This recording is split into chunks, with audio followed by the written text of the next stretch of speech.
کراچی کے ایک گھر میں جہاں ہر 14 اگست کو آدھی رات کے بعد جھنڈا خود بخود لہرانا شروع ہو جاتا ہے، حالانکہ وہ مکان پچھلے 53 سال سے بند ہے۔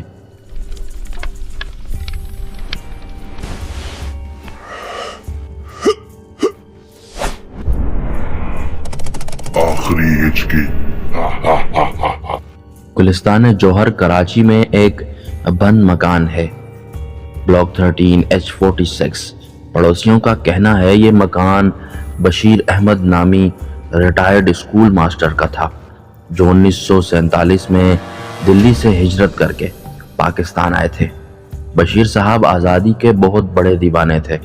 ہر سال 14 اگست کو وہ 12 بجے رات خود جھنڈا لہراتے، قرآن پڑھتے اور دعا کرتے، لیکن 1972 میں وہ پراسرار حالت میں گھر کے اندر ہی فوت ہو گئے اور بالکل تنہا تھے۔ لاش 2 دن بعد ملی، ہاتھ میں جھنڈا تھا اور آنکھیں کھلی ہوئی۔ اس کے بعد وہ مکان ہمیشہ کے لیے بند ہو گیا۔ اور پھر 2022 میں ایک یوٹیوبر عارف بلوچ اس ویران گھر کا ویڈیو بنانے گیا۔ رات 1 بجے اس نے اپنے کیمرے میں ریکارڈ کیا کہ بغیر کسی ہوا کے جھنڈا پول پر آہستہ آہستہ بلند ہو رہا تھا۔ نیچے سے کسی کی آواز آ رہی تھی، یہ صرف جھنڈا نہیں، یہ وعدہ ہے۔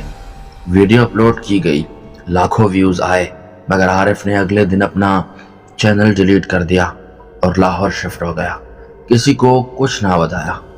یہ کہانی سننے میں سچی لگتی ہے اور بہت سے لوگ دعویٰ کرتے ہیں کہ انہوں نے ایسے واقعات دیکھے ہیں، مگر حقیقت یہ ہے کہ بلاک 13 جیسا کوئی گھر رجسٹرڈ ہی نہیں، اور H46 عارف بلوچ نامی یوٹیوبر کا کوئی ریکارڈ موجود ہی نہیں۔ تو کیا یہ سب جھوٹ ہے یا پھر وہ سچ جو چھپایا گیا؟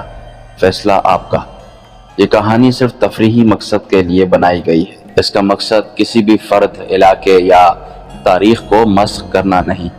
اور اگر آپ کو ویڈیو اچھی لگی ہے تو چینل کو ضرور سبسکرائب کریں۔ شکریہ۔